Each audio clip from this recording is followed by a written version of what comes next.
Welcome to another Q&A session for the best club in history, Real Madrid, hosted by Gaëlle.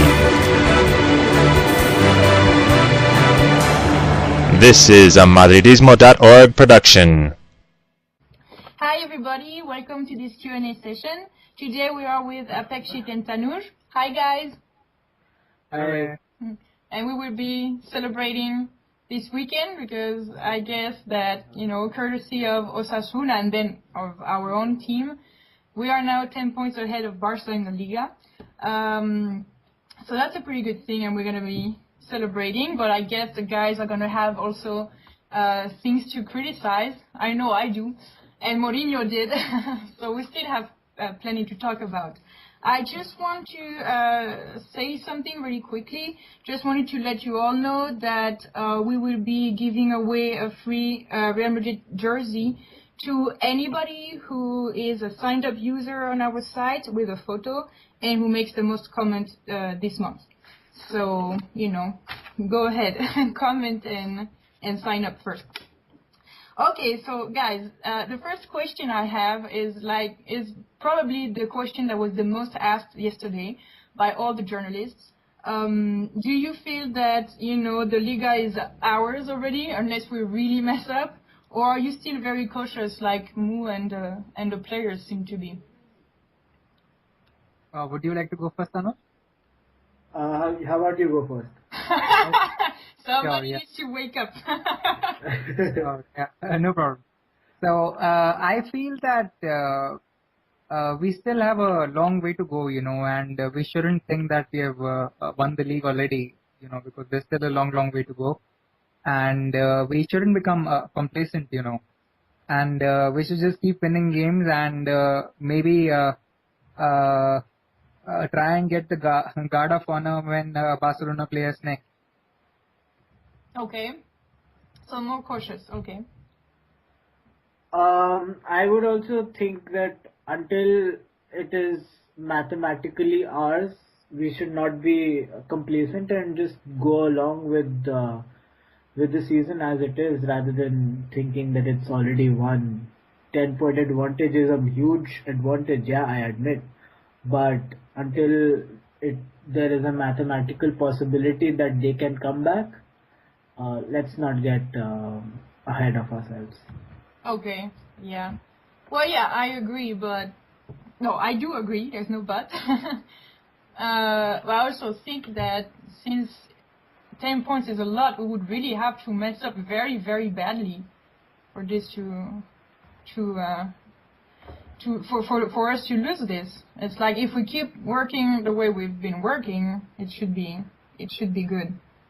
Yeah, it's a combination of two things. We have to mess up really badly, and they have to pretty much take all the chances they get, which is somewhere around 4 games at least. They have to win, and for us to lose, for them to get a real advantage. But, so that's a long thing to happen. That's a difficult thing that will happen. Yeah, that's why I'm feeling confident. But yeah. Okay, so I will now go to the next question, which normally I ask at the end of the Q&A, but because I have a feeling there will be a very strong consensus on this, I'm going to go with it now. Who is the man of the match in your opinion? For me, it has to be Cristiano Ronaldo because he was outstanding yesterday. Okay. Tanuj? For me, it is Cristiano as well, and for some weird reason, I can hear an ad playing in my ear. Anyway. Okay. Yeah, for me, it is Cristiano as well. 3 great goals, with the third one being an absolute cracker, just redefining physics of all things. So, yeah, Ronaldo for me as well. Okay, so that was the right answer, If you had said okay, for me it was a zeal or something, I would have been like, oh shoot, this was not what I expected, this is messing up with my question. But no, that's the right answer, good. So, yeah, for me too, obviously. What I liked, of course, the goals he scored were great, but also I saw him defend a lot, so that's really that's nice.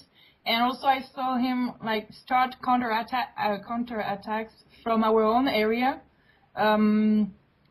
And also you saw the back heels, and I don't know how you say it. I think in Spanish it's a ruleta. I don't know what's the word in English.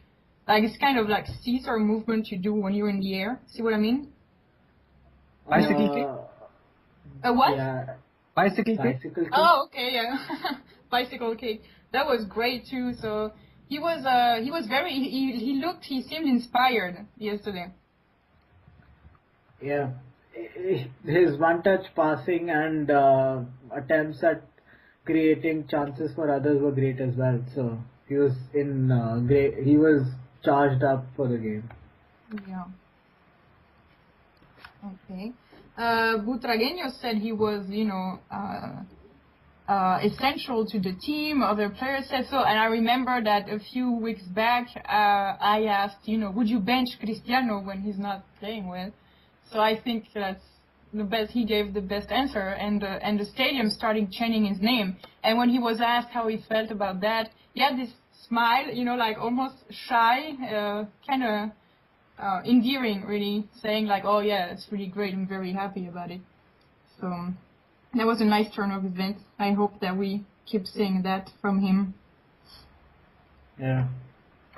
Anything else you want to say about Cristiano aside from all the praises? With his third goal, we got the 4,000th league goal at Bernabeu. So Yeah. another milestone achieved. Yeah, that's kind of funny and good that it happened to him, right? And what a way to score the 4,000 goal. I mean, it was a belter of a goal. Yeah, it was great. Okay, so next question. I felt that I wouldn't call it a tale of two halves, but I still felt there was kind of a contrast between both halves. Especially, I remember during the first half, I was thinking, wow, we are lacking finishing again. Almost, I would like to say, kind of as usual.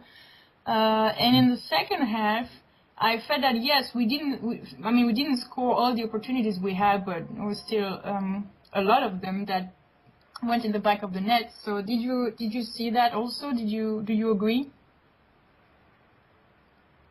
I think in the first half we were trying hard, and but the credit probably goes to Levante's defense, which held up really well. So the second half things got really better because Iborro saw a red card in the latter stages of the first half. So in the second half we were playing against 10 men, which helped our cause as well. Yeah. So there was more space, more room to move around in, which also resulted in more goals in the second half. Okay. Okay, I thought that we should have taken the game to Levante, which we failed to do. And Levante started brightly. They scored in the 5th minute. And had Fonte not been sent off, then the story probably could have been a little different, Yeah. Yeah, and I frankly don't think it was a sending off because the referee was actually harsh on him. He was too harsh. And had he not been sent off, we probably wouldn't have scored 4 goals. So I thought we should have started really well, which we failed to do. And playing against 10 men, we did really well in the second half. Okay. I would like to talk a little bit of Alonso and Ozil because they did really great passes last night. I know that they're kind of used to that, but sometimes, in some matches they're just outstanding. And I thought last night was one of those games. In the first half, since they were doing the passes that were so great, and then we wouldn't score, I ended up like nicknaming or labeling them as, they were making potential assists that were out of this world, but they never turned into assists because nobody scored them. But they were really, really great, like cross passes and Ozil to Contrao, I think it was. Did you see that?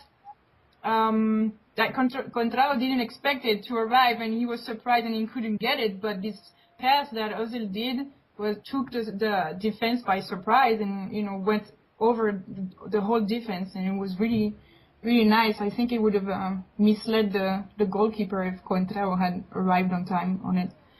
So, were you also satisfied with Alonso and Ozil's passes and their game in general? Did you find Ozil outstanding, as I've heard many or read many people? And what about Alonso? Well, I thought, yeah, please go ahead. Alonso's passes, a few passes were good here and there. Nothing extraordinary, I would say. Nothing game-changing from him. But he was doing the dirty job in midfield, making crucial tackles, breaking play. So that was his major contribution in the game, rather than long balls and passing the ball around. Okay. So that was his better job, and Granero took over the job of moving the ball around, and I think I read that Granero had a pass completion rate of 96 or 98%, Oh wow. which is fantastic. Yeah. So with that, Granero did the one part of the job and Alonso did the other. So the combination worked really well. Okay. As far as Alonso is concerned, not the best game by his standards, but for the attempt in the second half, where he went past the defender by nutmegging him and then hitting the post. Oh, Ozil, So you mean? Yeah. Okay. yeah, so that was probably the big contribution by Ozil in terms of goal chances, but he had an okay game in my opinion. Nothing extraordinary, I would say. Okay. Oh, so I was more enthusiastic than you are about it. It's just maybe because I expect a little too much out of Ozil right now than probably others do. So maybe that is why. Okay, so Apakshit, what about you? Break the tie here. Yes, I'm going to do exactly that. I thought Mesut was absolutely amazing last night, and Jabi, he was also decent, but I thought Mesut was actually much better than Jabi last night. And I remember he gave a pass to Contrao, and you just mentioned it. Yeah. And Contrao wasn't ready for it. Had he been ready for it, he probably would have scored. So Mesut is that kind of player who can find that one ball which can beat the defense, and he can potentially change the game, you know. So I thought he was great last night, and he has been doing it for the last so many games. He has been really, really consistent, and I hope he can just stay the same way. He can perform for us consistently. Okay. All right. Tanuj, anything you want to answer to that, or we move on? I really don't know because Ozil was pretty much everywhere and contributing to everything, but in the end his passes were not going as per what he hoped for them to be, not creating goal scoring chances. But I won't say he had a bad game. I just would say that it wasn't the spectacular game for him. Okay. Wow. So yeah, we have a different feeling, I think, about the same match. What about, okay, so Cristiano, we've said, great and everything. I would like to know how you felt about Higuain and Benzema. Benzema ended up scoring, he scored, but he scored a valid goal also. And Higuain is kind of the one who maybe earned us the penalty. So I would say that, the three of them, Cristiano, Higuain, and Benzema, somehow contributed to the success of last night. Do you agree, or were you also maybe disappointed in some of those players? Well, I was a little disappointed with Higuain, because I thought he should have scored, and he did get a few chances, but he just couldn't score. And Benzema and Ronaldo both were great, I thought. And Benzema's fourth goal was absolutely amazing. he just curled it past the keeper, and the keeper just couldn't couldn't couldn't do anything about it. So I thought Benzema was great, and Higuain should have done a little better. He should have probably scored. Okay. I quite disagree because with all three of the attackers playing, all three strikers playing, one or probably sometimes two of them have to not be in the center of the box and do the work from the sideline, and that is exactly what Higuain was doing.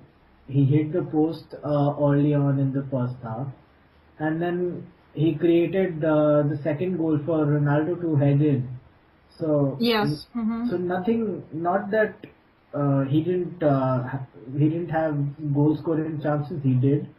He didn't score, yeah, but in the end, if he created one goal and was influential in winning the penalty, so a job well done. You can't expect more out of a player than I think. Okay, yeah, it's true that if they are all trying to trying too much to score all of them, then they get in the way of each other, and it's counterproductive too. So. Yeah. All right.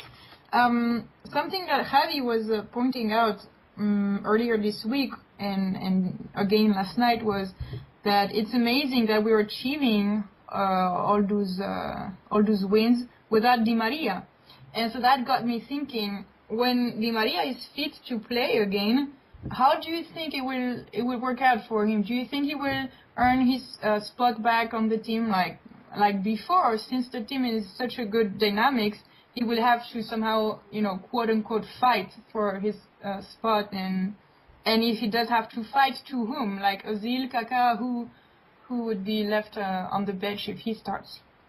I mean, I'm not trying to create any controversy here. I'm just thinking, there are 11 spots, really 10 spots on the pitch. So when he's fit again, who has to go?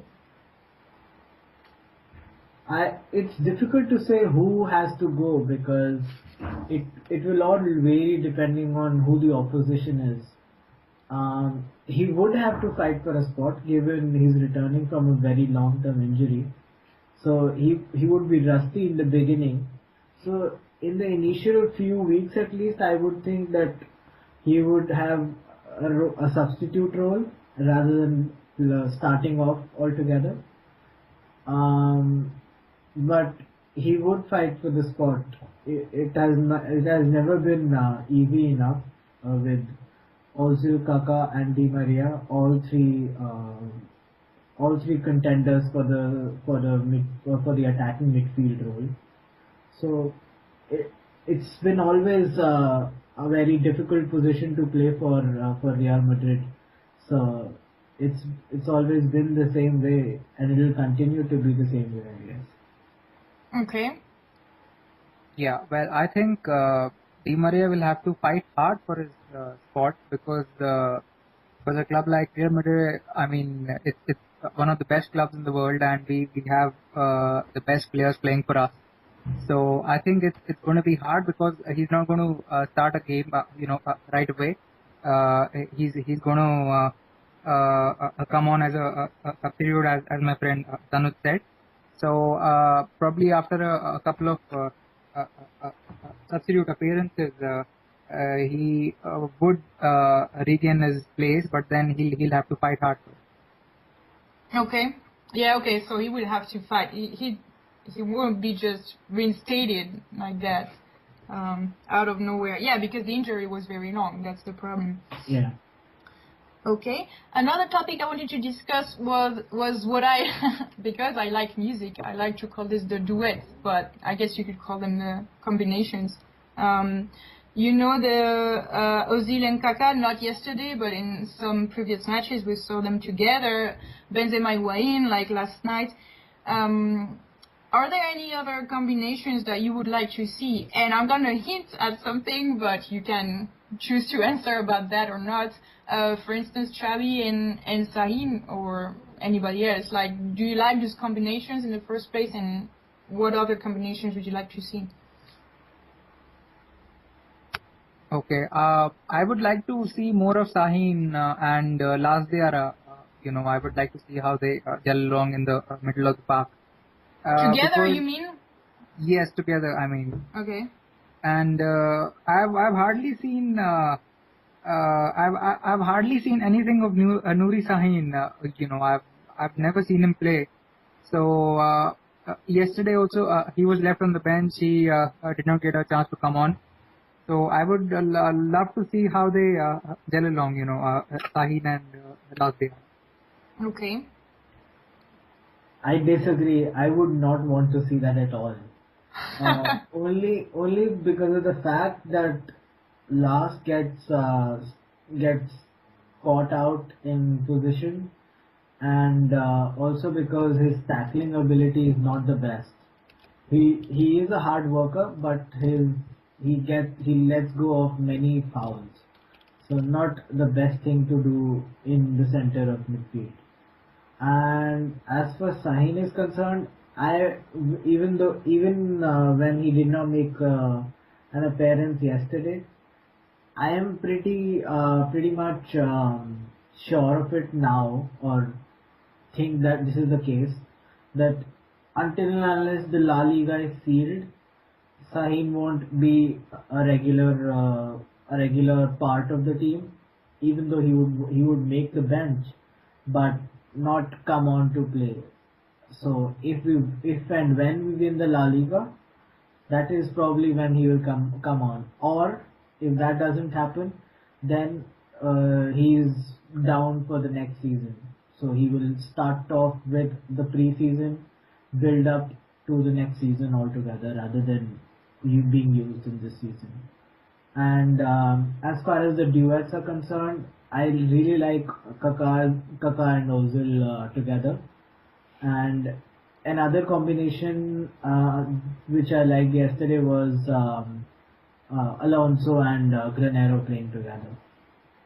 So both these combinations of defensive midfield and attacking midfield both. Okay. Okay. You said that you were pretty sure that was what was going to happen to Sahin. Why? Because you have information, or just from analysis? No information, nothing at all. I don't have any anonymous sources, so it's just based on a hunch. It's just based on what I think, because Sahin has not been used at all this season, and even now when he's named on the bench, he doesn't come on, even when we're 4-2 up or 4-1 up.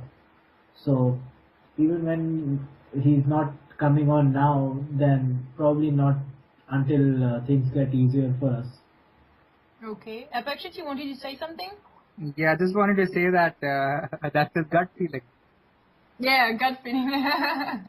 But I read somewhere. Well, I read the title. I have to admit, I didn't read the article. Just read the title somewhere that Sahin would play probably last night. So I don't know if it was just a rumor or whatever, wishful thinking on the part of the author. But for some reason, I was expecting to see him maybe sub at some point. So I was surprised that he didn't. But yeah, it's been reported heavily that Sahin would play. It happens probably every week. He's named in the squad. Yeah. But in the end, it doesn't happen. So obviously the sources are still not the best sources as before. Oh yeah, Tanuj, you need to do something about that. We need good, solid sources in sport journalism. Yeah, I am trying to get on the phone with Madrid right now, but still difficult to happen. Okay, so guess what? I've had a message from Aaron saying that he could connect, so I would like to invite him into this call, but I'm not sure how to do that. Oh, invite to conference, that should be there. Okay, I'm calling Aaron. Let's see if he accepts the phone. Hi. Hello. Hey, how are you? Doing pretty good. How are you guys doing this evening? We're doing good. We are with Apakshit and Tanuj. I guess you're seeing that, but just in case. Yep. Hi. Hi there, guys. Hey, Aaron. Okay, so are you well awake? Oh yeah, wide awake. Okay. So we have somebody half asleep and somebody well awake. That's good. Okay, so Aaron, we already dealt with probably half the list of topics I had sent to the guys. So now we're gonna move on to Granero. I'm seeing him, getting much playing time lately, and I was kind of wondering. I'm gonna try to state my point clearly. That of course there were some injuries, so he benefited from that, and also there were this rumor, or maybe it was true, I'm not sure, that he was really about to leave for where was it? Betis, was it? Yeah, Betis. Yeah.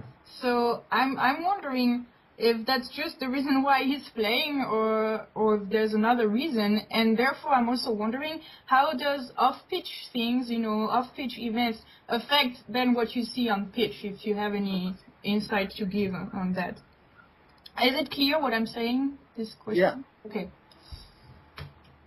Well, for me, I think I heard a little bit of scuttlebutt that he's actually been performing better in training as of late, and Mourinho is the kind of coach that really takes into mind how hard they're working in the training sessions when he's trying to pick, squad. Because certain people are going to start, guaranteed your Ronaldos, your Casillas, but besides them, there's a little bit of play, especially in that midfield. And I think Granero, I'd like to believe that the reason Granero is really getting his chances is because he's performing well in training sessions and then going and turning that around and performing well on the pitch for us. But, I don't have anything to back that up. I haven't been to too many training sessions this season. We would like to go, but only let the press go, so it's annoying. Oh, come on. We're close enough, right? Yeah, we're gonna try to do something about that. We're gonna show them our nice site and say, hey, look, that looks good. So let us go to the stations. Okay, Apakshit and Tanuj? I think again, like Aaron said, it's just based on what is being reported with the Betis rumor as well. Given Granero, I've always thought of him as a player who would always give his 100%. So I find it quite hard to believe that he is starting to perform better in training right now or of late than the whole season, because he just looks more enthusiastic and associated with the cause of Real Madrid, probably more than many other players as well. So off the pitch things do make a difference. It's all based on my hunch, because I've never been in that position. Tanuj is afraid now that I'm gonna say he has information. Yeah.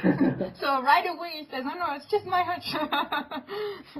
Yeah, and I don't want to make up any anonymous sources and be labeled with anything later. No. I'm not doing that. No, your reputation is safe. Don't worry.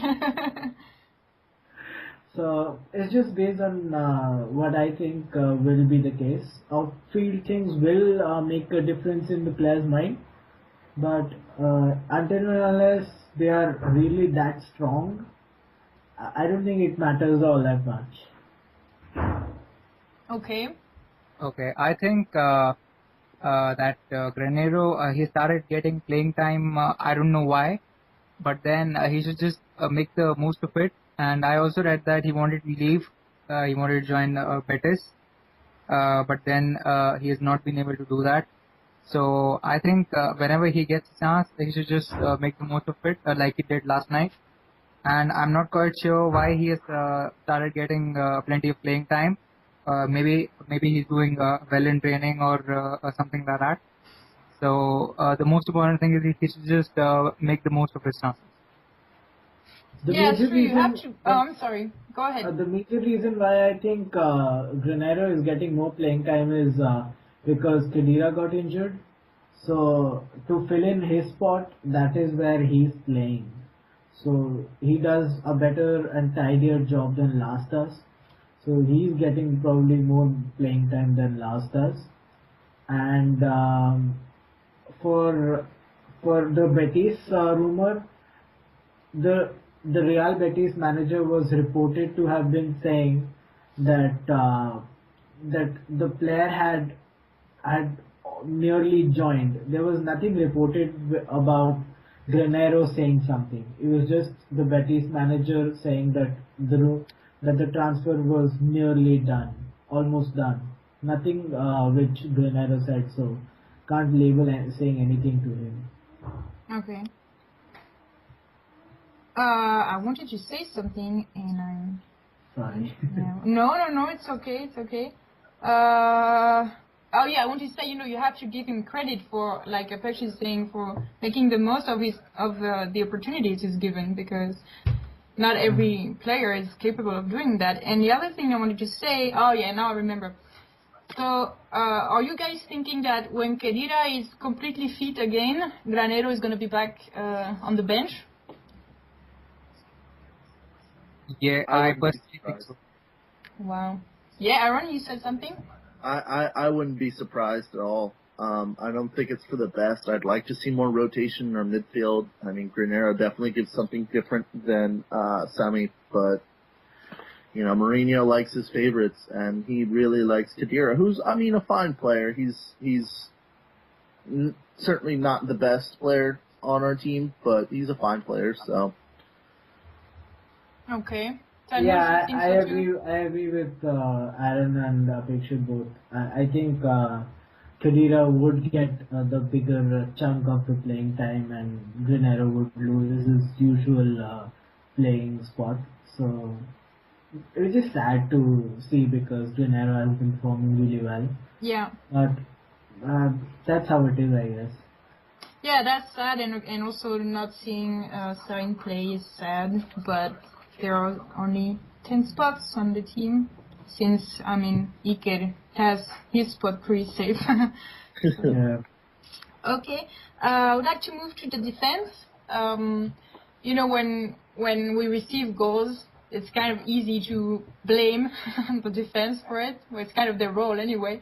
So I would like to know what you thought of the 2 goals we received yesterday, and then if you'd like to break down a little bit what you thought of the CBs and of the left back and right back. Well, to sum up our defense in one word, I would say it was shambolic.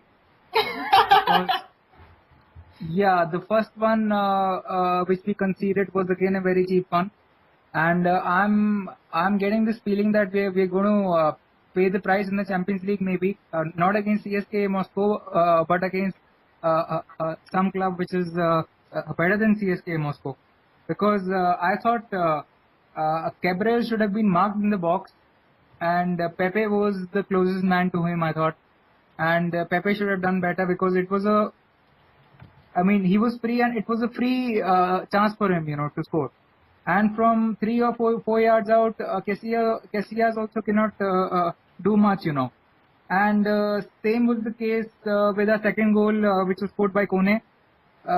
He was left free in the box, and there was just one man in the box. There was no one else. There was just Kone in the box, and there was no one marking him. So I think these silly little mistakes are going to prove costly for us, and we really need to work hard on it. Okay. Yeah, I agree. The remontadas are fun to see, but again, way too many happening of late. So can we not have that happening every weekend, please? But, I pass your message to the guys. I agree with Apakshit and his one word for our defense, shambolic. It was in complete disarray. I don't know what Ramos was doing in his scuffle with Asael Del Horno. I mean, when he was booked, he kicked Del Horno on the back of his foot, which was pointless and silly. I don't see any reason why you want to get booked for no reason, for just having a kickabout because you had a near scuffle a few minutes ago. So just go back and get on with your job.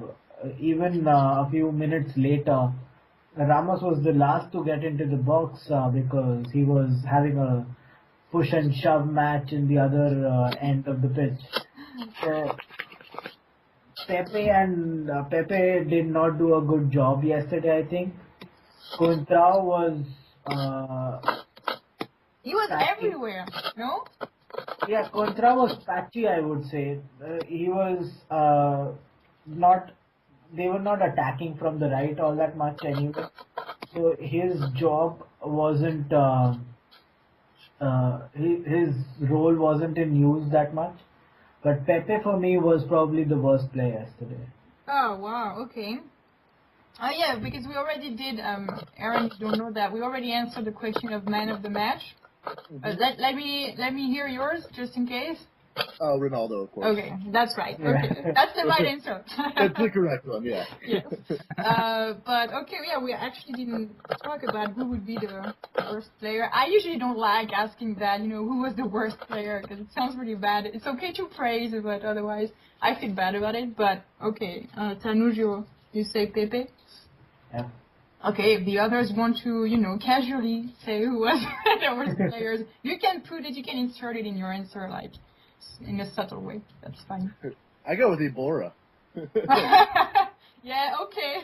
That's a safe one, right? Yes, that's a good one. I would say it was Sergio Ramos because picking up needless scuffles shouldn't happen on the pitch.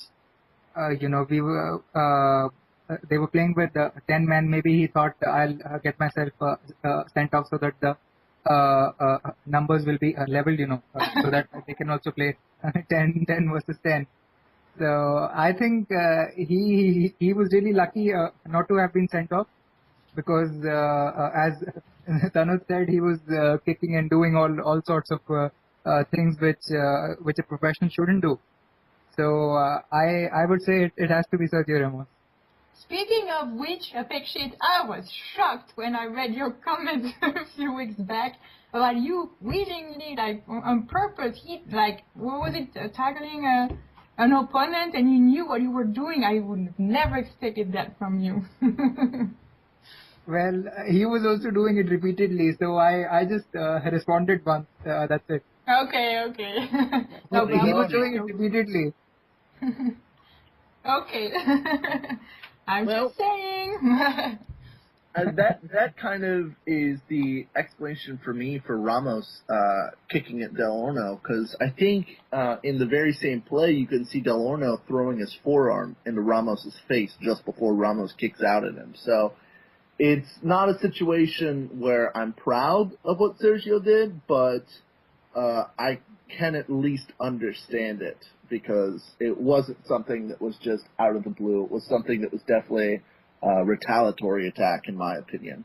But as for the defense in a whole, I don't really blame them all that much for the first goal. I thought that was just a lucky bounce or an unlucky bounce, depending on if you're Levante or Madrid supporter. I think Ramos just wasn't quite able to get to the ball enough and ended up tipping it back, and it was just very fortuitous for the Levante player that it ended up in his path, and there's not much Casillas can do about that. There's not much more Ramos can do about that. There's not much more closely that you can mark a player when they're running in like that, Your job is to get in the path of where you believe the ball is going to be going. And when it gets deflected like that, that becomes a complete crapshoot. It boils down to luck, and they had it, and we didn't have it in that situation. For the second goal, that was much more obviously the fault of our defense, and that's where I think the shambolic comes in. There was an obvious disconnect between Ramos and Pepe. Ramos was calling for Pepe to come up and challenge, which I don't know if that was correct. Sergio seemed to be heading over to kind of support Contrao on that wing, which I don't really understand because, you're playing against a 10-man side, so obviously they're going to be understrength. Obviously they're not going to be pushing numbers, so it's much safer to attack the ball as opposed to cover space. But those are the kind of mistakes that happen. Honestly, they happen just about every game, and it's about not getting punished. And that time we got punished, and you should never really be getting scored on when you're a man up. But it happened. But we got the win anyway, so I'm not too distraught over our defense. Okay. I actually disagree slightly with what you said. With the first goal in mention, that is.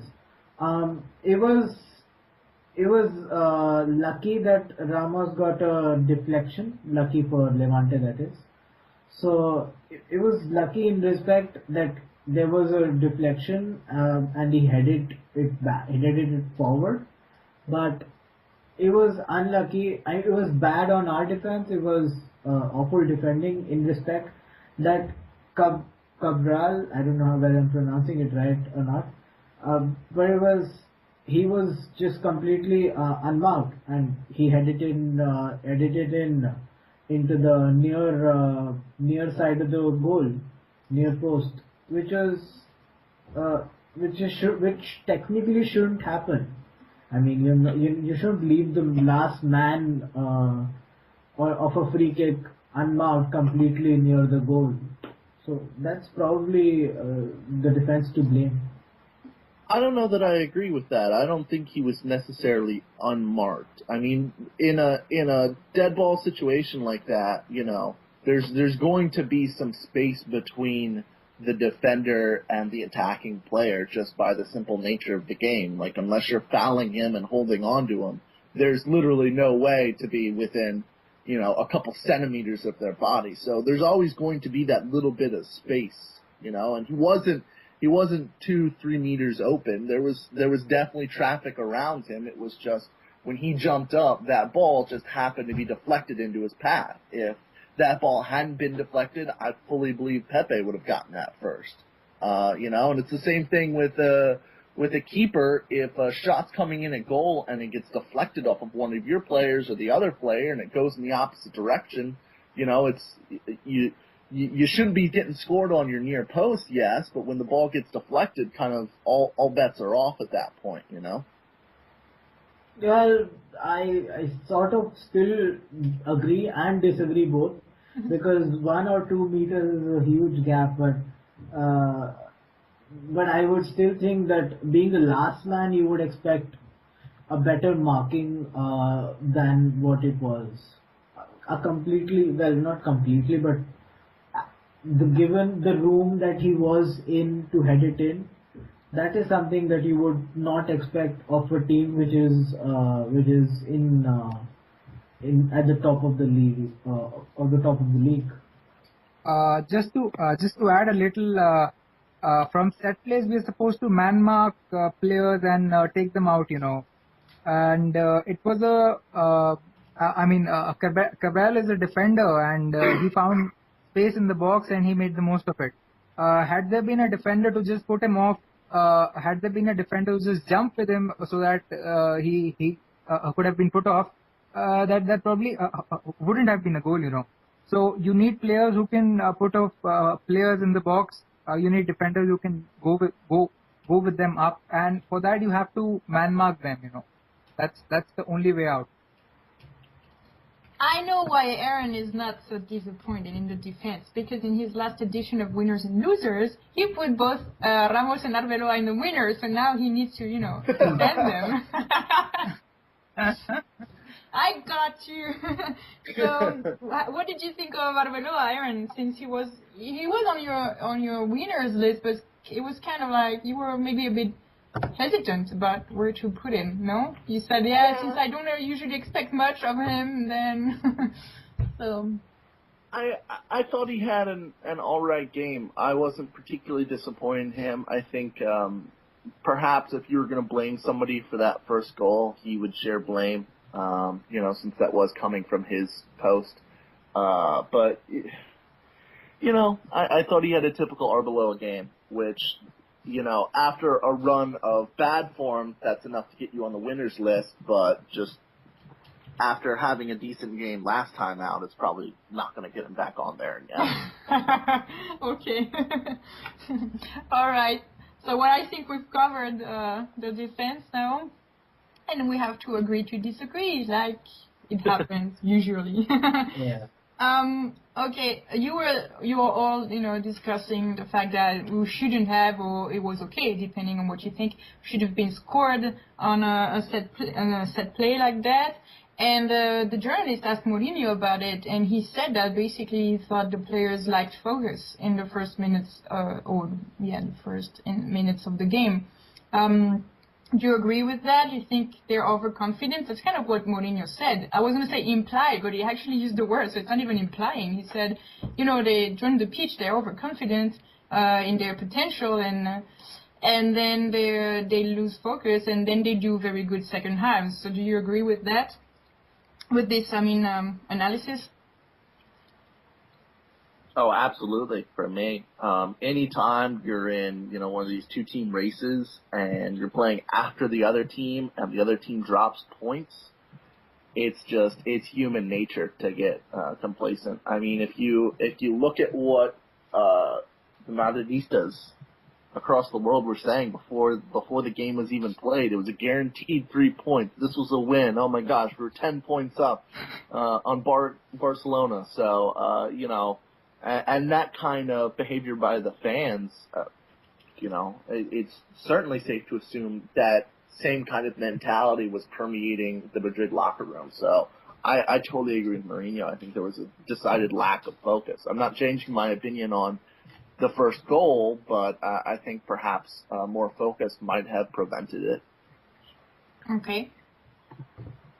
I quite agree as well that there must have been complacency in the first few minutes, because usually as per the stats, the first 5 minutes and the last 5 minutes are the least likely for a team to score in. But given we were coming in with 7-point lead and the team right behind us dropping points, we did look a little rusty in the beginning. So I think we did lack focus. I think so as well. Okay. Yes, I feel the same. There was a conspicuous lack of focus, I would say. But then you also have to give a lot of credit to the team, because 1-0 down, we come back into the game and we win it 4-2. So I think against stronger teams, this is going to become a big problem, because they're not going to let you come back in the game. So I think the defense need to sharpen up a little. Okay, all right. And it's quite strange really, because Levante won against us in the reverse leg of when playing at home. So if we go by that logic, it's not that we did not expect less of Levante. It's just because we were 7 points ahead. That is why probably we were more complacent, rather than because it was Levante we were playing. All right. Okay. Yeah, good point. Yeah. So we all validate Mourinho's analysis. That's a good thing. Yeah. What else? Oh, yeah. Apakshit, you already answered that a little bit at the beginning. I was gonna ask you if Ibora's second yellow card was justified or maybe necessary, given, or if you consider that the penalty was already enough punishment. Yeah, we have seen them given. But then I don't think it was a second yellow card, considering the fact that it was a soft one. I don't think any defender would actually want to handle the ball purposely. Especially when the defender is actually in his own box. So I would say it was a soft one, and the referee probably shouldn't have sent him off. So I thought the referee was a little too harsh on him. Okay. I agree completely. It wasn't a travesty that he was given a second yellow, but I don't think it should have happened. I agree as well. I kept hearing, I was listening, I was watching on a Sky commentary, a Sky feed, and the commentators kept saying that it's a rule in Spain that when you handle the ball, it's a definite yellow card. It's just something that I've never heard before, and they kept repeating it one after another, which even Spanish journalist Sid Lowe mentioned in his tweets that he couldn't understand because that is something he's never heard before. Okay. So, had it been in the first foul or first yellow, that would have probably been okay. But to give the second yellow for that doesn't make sense at all. Especially when it's a penalty as well. So just have one thing rather than both of them. Okay, so you're saying that when you were saying it's kind of a rule in Spain, they give a yellow card for that. You meant for real. You didn't mean. You weren't saying it like sarcastically. It was for real that they observed that all the time. Oh yeah, okay, all right. Exactly. That is what they mentioned, that handball inside the box. Okay. In Spain is a punishable offense. Well, not, I put it really weirdly there. Punishable offense with a yellow card. So, I don't know, I've never heard that rule before, and it just happened yesterday. So I'm not really sure whether that's for right or not. So yeah, we'll have to pay attention to see if it happens to me. Okay, well, yeah, Aaron? I don't really put a lot of faith in the Sky commentators knowing the minutia of La Liga. Nobody does. To be perfectly honest, like, of all the people to be up and up on all the tiny little uncommon rules of La Liga, Sky commentators, not at the top of my list. I completely agree with you. It's just Sky kept mentioning it. So for some weird reason, it got attention of others as well. So I haven't been totally sure as well. So I would have to probably go through some rules or probably ask around as well. They were just trying to hypnotize you, Tanuj. Yeah. Apakshit, do you know anything about that? Yeah, no, I'm not very sure about it because we do not get to watch Sky Sports here. But then I would just like to say that the most important thing is whether it is hand to ball or ball to hand, And on that particular instance, I thought it was hand to ball it was ball to hand rather than hand to ball, And the referee shouldn't have given it, I think. Okay. So it wasn't on purpose. I think it happened twice, though. Did you see that too? Touched the hand twice. It touched his, the ball touched his hand twice. So I don't think it's not because it was probably a penalty for sure, but not the second yellow. Yeah, because of course the repercussions were terrible. Exactly. Probably, it probably changed the whole game. Although the penalty in itself changed the direction of the game too. So, all right, okay. So now I want to go back to the question that we had pending about the offside rule. Remember about that, Apakshit? I think yes, you were I on remember. the Q&A I remember. too. Yes. I was like, okay, a few weeks ago, a few months ago, we needed to talk about something and we didn't, and then nobody remembered what it was. So I found it in the archives. It was credit to you. I'm sorry. Credit to you for that.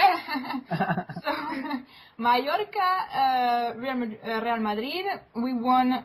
1-2 since it was an away match. And we won, and so it was Hamed, I'm not exactly sure how to pronounce his name. And Apakshit, you were saying he put the ball in the back of the net, but it was ruled offside, although the player picked the ball from inside his own half, and therefore it should have been onside. So can you explain a bit more? Yes.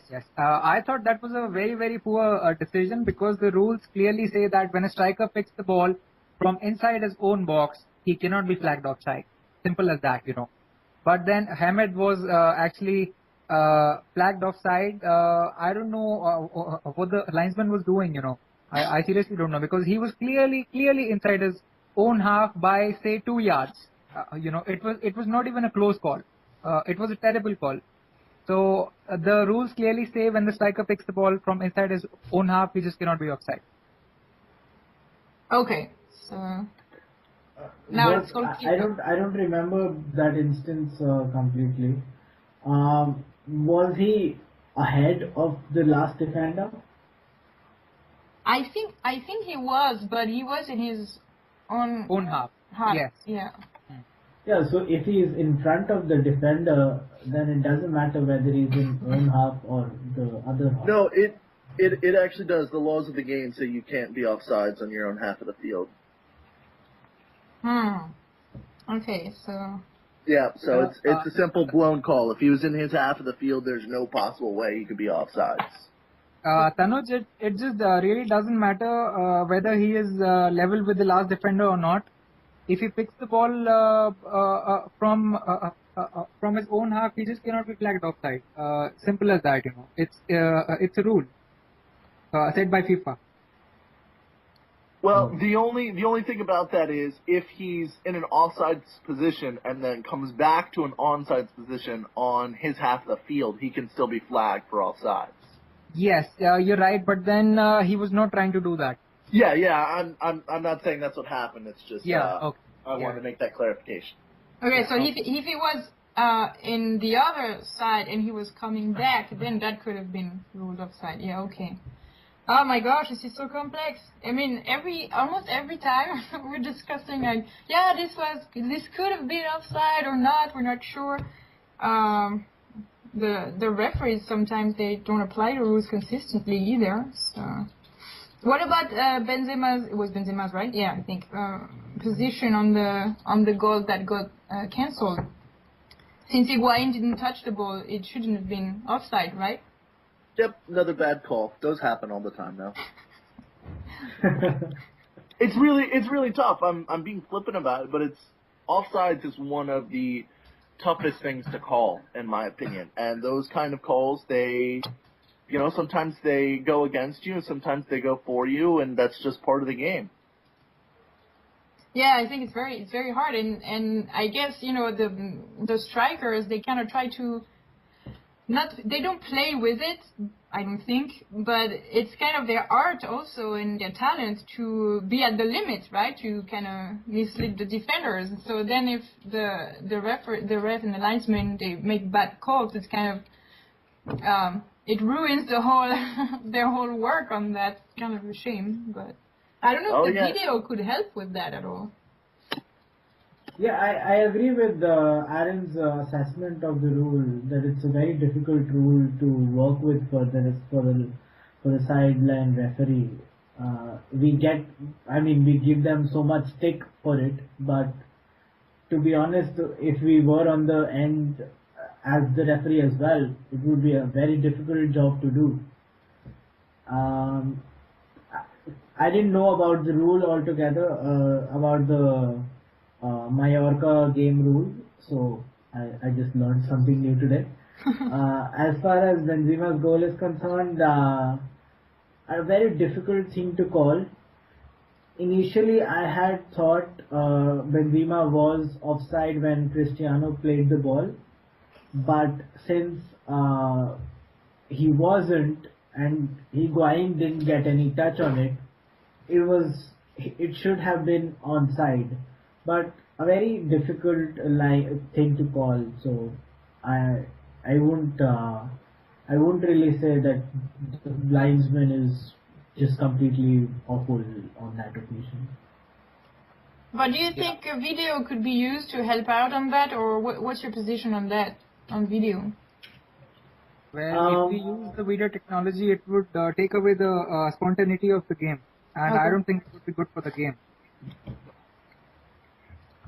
I agree that the spontaneity of the game needs to be maintained, but it's just somewhere or the other video needs to come into the game. and I don't know how they can implement it without really bothering the game altogether. But given the high-profile decisions that go wrong and then the hue cry that goes on with it, I think they would have to implement it. I just can't figure out how. Okay. I think there's an easier way to take care of the offsides rule, and that's to use the same kind of technology that they're talking about for goal line. All you got to do is make sure that every player has one of those little, trackers on them, and then it becomes incredibly easy to figure out if they were onside or offsides at the time of the kick. So, that's probably a way to do it without video technology. Personally, I don't want to see video technology for any kind of live action play. Like, I would see it as a benefit for catching off the ball fouls and giving cards after the fact. Okay. You have, the fourth official, or even a fifth official, or I don't know, a 17th official or something like that. Sitting on the sidelines, they're capable of notifying the referee when serious foul play happened off the ball. That's not going to be enough to overrule a decision and give a penalty. You're not going to go back 3 minutes in the game and give a penalty, but you will at least be able to show players the cards that they should have earned, and that might help eject a player that really should have gone off. That might have gotten both Del Orno and Ramos thrown out of that game, and that the benefit of that, besides just throwing more players out of a game, is if there's that kind of accountability, then you'll see less of that happening. If a player knows that they're going to get caught for doing this because somebody's going to watch the video, they're going to be way less likely to do it. Yeah, absolutely. More clean game. You should like that, Apakshit. Yeah, that's true. That's right. But then I think with the trackers, the players might feel like slaves, So yeah, I'm not quite sure about the trackers. But then something needs to be done about it, because this has been a bone of contention for quite some time now, and something surely needs to be done about it. I would be happy with the goal line technology, but I'm not really sure how the offside technology can be really put in place, even with the trackers and everything that you mentioned. Hey, what about like in tennis? I'm not sure how it's called in English. I just know the Spanish word for it. In tennis, what they do is whenever they think the players have the call. Yeah, you see, if a goal gets cancelled, then you can say, we want a video or whatever. We want to challenge. The same happens in cricket and tennis both.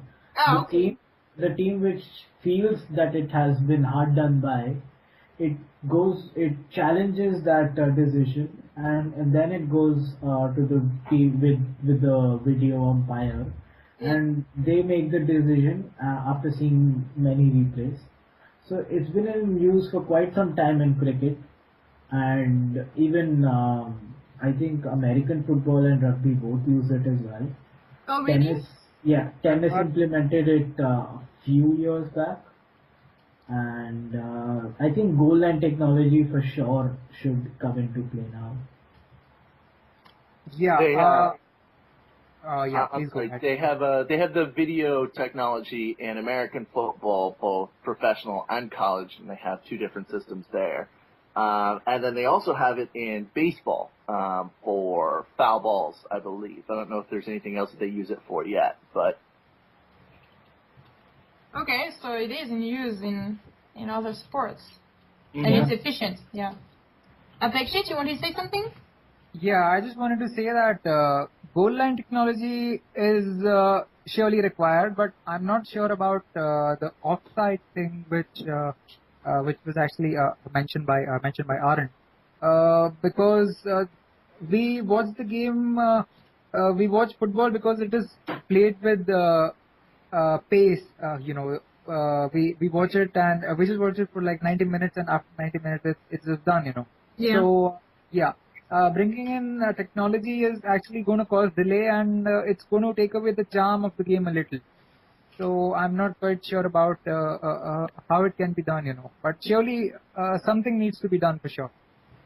Yeah, and then if the games last longer and the game starts at, like, I don't know, 10 Madrid time, then Apakshit has to go to bed at 5 o'clock or 6 o'clock. This is not possible. We won't let that happen. Okay, all right. Well, just out of curiosity, Aaron, do you support? Are you a fan of American football too? Not really, to be perfectly honest. Yeah, I guess I've moved too much, so I don't really have like any hometown team to really support. I'm actually a big fan of college football, though. And who's your which is your favorite team in college football? Go Dogs, University of Georgia. Okay, let me tell that Javi. Dogs, University of Georgia. We say go Buckeyes. They go. Wait, who? Buckeyes. Oh, okay. Ohio. So you guys are a completely different division across the country. I don't have to worry about you too much. Ohio State. Oh, sorry, it's not the same as Ohio. Oh my gosh. Oh no! Don't you dare say that. Oh my gosh. Also, I can say go Chargers. That's San Diego, right? Yeah. Okay, but yeah, that's off topic. You guys, Apakshit and Tanuj, you watch also American football? This is all Greek to me. This is all Greek to you, okay? Well, don't get me to start talking about cricket. You know, that's what Javi is suggesting. Ask them about cricket. And no, then people listening to us are like, what are they? Are they smoking crack or what? So. Well, I don't watch cricket, but I do like watching Sepang Takraw. What? Sepang Takraw. It's a game which is quite similar to football, but it's much tougher than football. Oh, really? Yes. I've never heard of that. Wow. You'd have to spell that for me in an email or something. Sure. I'll surely do it. Okay. All right. Okay, so enough with the off topic. Anything else you want to say on topic? No? No, I was really impressed with Ozil's play. I don't know if you guys talked about him at all yet, but you know I what? thought We talked about it, and Tanuj was not happy. Well, not happy. Was not impressed. Apakshit, but Tanuj was not overly impressed, I would say. Okay. Okay, I'll give you that. He wasn't quite as good as he has been of late, but it's much improved from where he started the year at, in my opinion. Yeah, I agree with Very that. true. Yeah. Yes. I sense somebody's gonna be on the winners list. Okay, that's it for me. So that's all. That's all for you too. All right. Well, thank you very much, guys, for joining. And Apakshit, good night. Tanuj, good afternoon. Aaron, have a good day. Good night. Thank you so much. Pleasure from mine. Bye. Hey, you guys all take care. Bye now. Bye-bye, guys. See you. Bye.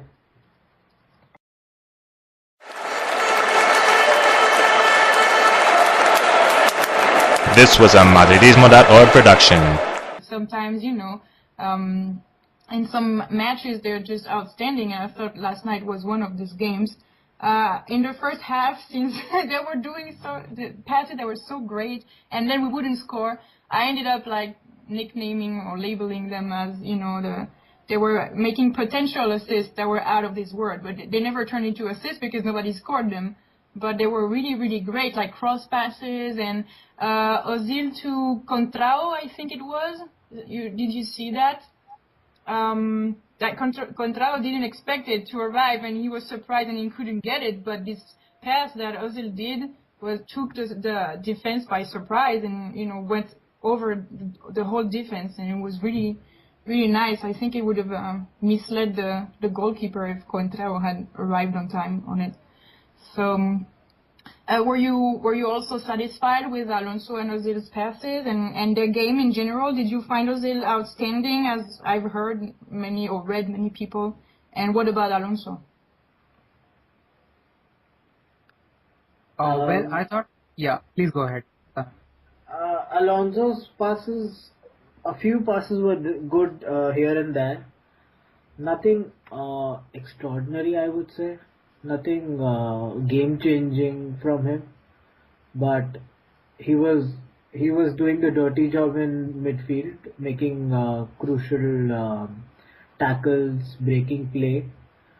So that was his major contribution in the game, rather than long balls and passing the ball around.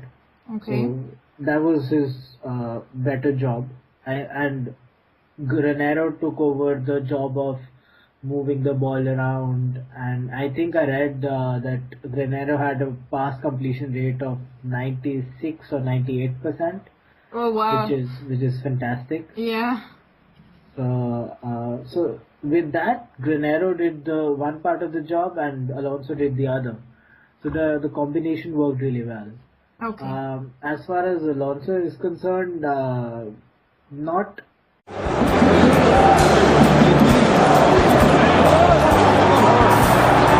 Welcome to another Q&A session for the best club in history, Real Madrid, hosted by Gaëlle.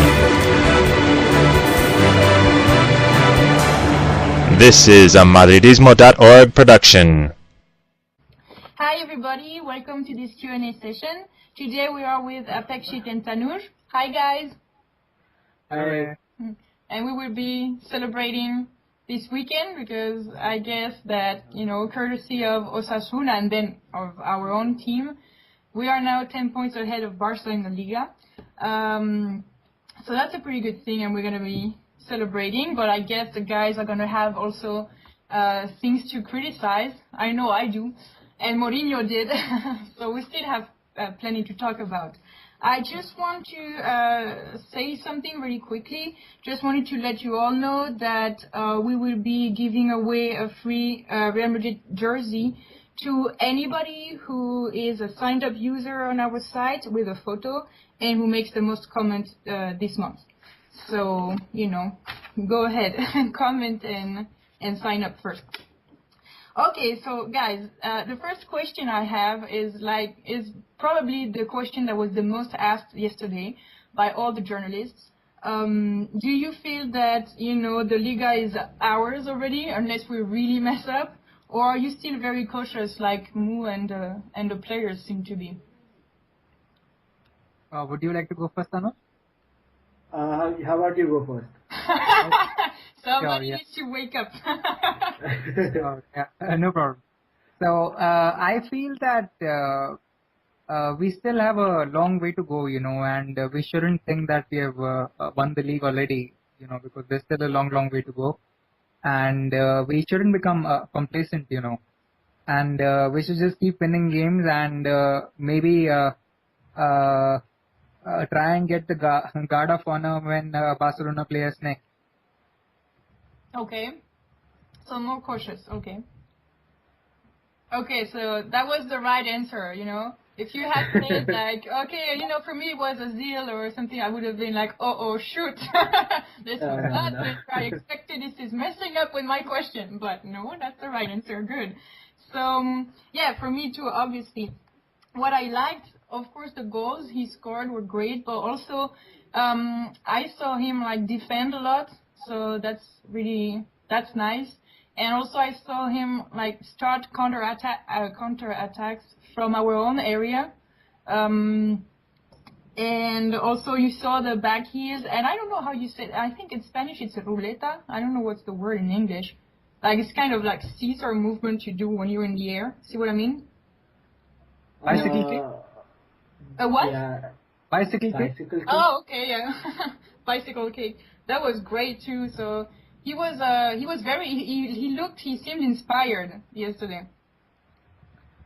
Yeah, his one-touch passing and attempts at creating chances for others were great as well. So he was great. He was charged up for the game. Yeah. Okay. Butragueño said he was, essential to the team. Other players said so, and I remember that a few weeks back, I asked, would you bench Cristiano when he's not playing well? So I think that's the best. He gave the best answer, and the stadium started chanting his name. And when he was asked how he felt about that, he had this smile, like almost shy, kind of endearing, really, saying like, "Oh yeah, it's really great. I'm very happy about it." So that was a nice turn of events. I hope that we keep seeing that from him. Yeah. Anything else you want to say about Cristiano aside from all the praises? With his third goal, we got the 4,000th league goal at Bernabeu. So Yeah. another milestone achieved. Yeah, that's kind of funny and good that it happened to him, right? and what a way to score the 4,000 goal.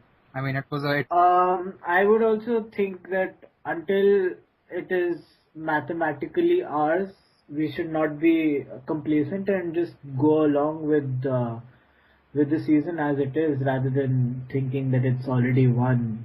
10-point advantage is a huge advantage, yeah, I admit. But until there is a mathematical possibility that they can come back, let's not get ahead of ourselves. Okay, yeah. Well, yeah, I agree, but... No, I do agree, there's no but. I also think that since 10 points is a lot, we would really have to mess up very, very badly for this for us to lose this. It's like if we keep working the way we've been working, it should be good. Yeah, it's a combination of two things. We have to mess up really badly, and they have to pretty much take all the chances they get, which is somewhere around 4 games at least. They have to win, and for us to lose, for them to get a real advantage. But so that's a long thing to happen. That's a difficult thing that will happen. Yeah, that's why I'm feeling confident. But yeah. Okay, so I will now go to the next question, which normally I ask at the end of the Q&A, but because I have a feeling there will be a very strong consensus on this, I'm going to go with it now. Who is the man of the match in your opinion? For me, it has to be Cristiano Ronaldo because he was outstanding yesterday. Okay. Tanuj? For me, it is Cristiano as well, and for some weird reason, I can hear an ad playing in my ear. Anyway. Okay. Yeah, for me, it is Cristiano as well. 3 great goals, with the third one being an absolute cracker, just redefining physics of all things. So, yeah, Ronaldo for me as well. It was a belter of a goal. Yeah, it was great. Okay, so next question. I felt that I wouldn't call it a tale of two halves, but I still felt there was kind of a contrast between both halves. Especially, I remember during the first half, I was thinking, wow, we are lacking finishing again. Almost, I would like to say, kind of as usual. And in the second half, I felt that yes, we didn't score all the opportunities we had, but there was still a lot of them that went in the back of the net. So did you see that also? Do you agree? I think in the first half we were trying hard, and but the credit probably goes to Levante's defense, which held up really well. So the second half things got really better because Iboro saw a red card in the latter stages of the first half. So in the second half we were playing against 10 men, which helped our cause as well. Yeah. So there was more space, more room to move around in, which also resulted in more goals in the second half. Okay. I thought that we should have taken the game to Levante, which we failed to do. And Levante started brightly. They scored in the 5th minute. And had Fonte not been sent off, then the story probably could have been a little different, Yeah. Yeah, and I frankly don't think it was a sending off because the referee was actually harsh on him. You know, he was too harsh. And had he not been sent off, we probably wouldn't have scored 4 goals. So I thought we should have started really well, which we failed to do. And playing against 10 men, we did really well in the second half. Okay. I would like to talk a little bit of Alonso and Ozil because they did really great passes last night. I know that they're kind of used to that, but